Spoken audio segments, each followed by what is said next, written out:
There was a time in our history when an epidemic of hysteria spread amongst primarily Catholic and Protestant communities.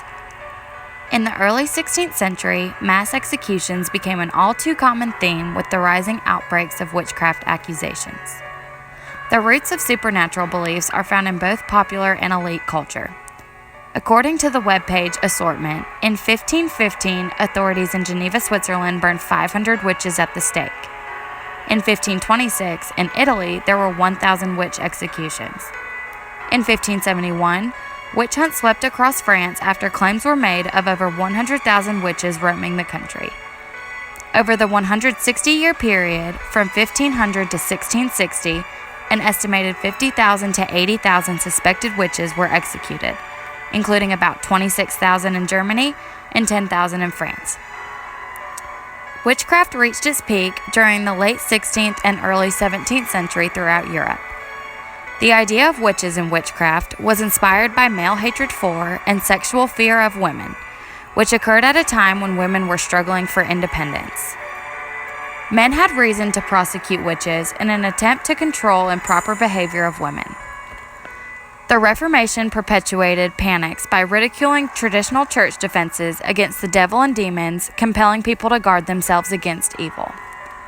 Attacking accused witches became a way for the church to extend its spiritual authority.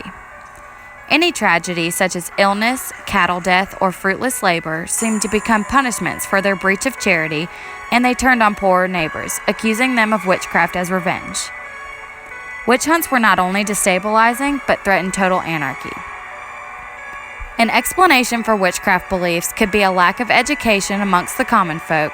However, witchcraft belief was also prevalent among more elite classes. There were those in popular society that believed that witchcraft was not just traditional beliefs, but actual practices that invoked real magic. In 1692, in Salem, Massachusetts, the Puritan community believed that a woman is more likely to fall victim to witchcraft than a man. Women were naturally lusted after and were presumed to desire sexual relations with the devil. Puritans believed that witches could tempt other individuals into participating in witchcraft and were concerned with Satan and his influence on the earth. They held theatrical pretrial hearings in an attempt to prove witchcraft through viable evidence in the Salem courthouse. The Salem witch trials began with King James's fear of witches. He was known to believe that witches were a tangible representation of the devil. In the end, more than 200 people were accused of taking part in witchcraft, and 20 were executed. Witch persecutions were handled harshly and usually included torture in order to gain a confession of their craft and to identify other witches throughout the village. To determine whether someone is a witch, the individuals were placed through various grueling and nonsensical tests.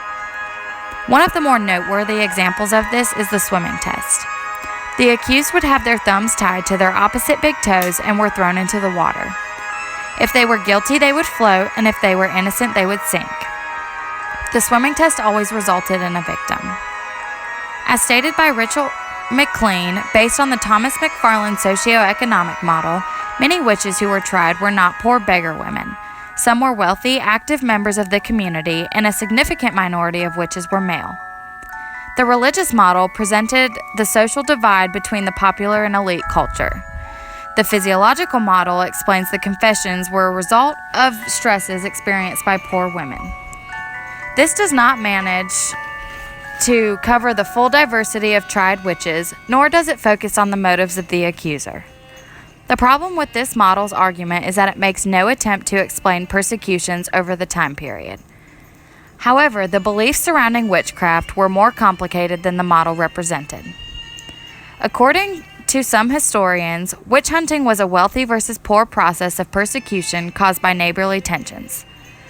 There is supporting evidence for their claim because accused witches were predominantly lower class, and the numbers show a greater number of poor, convicted witches than wealthy ones. It was believed that all witches were guilty of heresy, Satan worship, and the outright denial of Christ. During the Protestant Reformation, elites began to accept continental views of witchcraft, believing that the accused actually had a pact with the devil. Luckily, the emergence of a scientific worldview in the 17th century made it harder to believe that words and thoughts could impact physical things.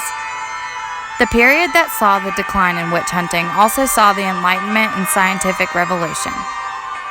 By the mid-17th century, such beliefs were viewed as baseless superstition.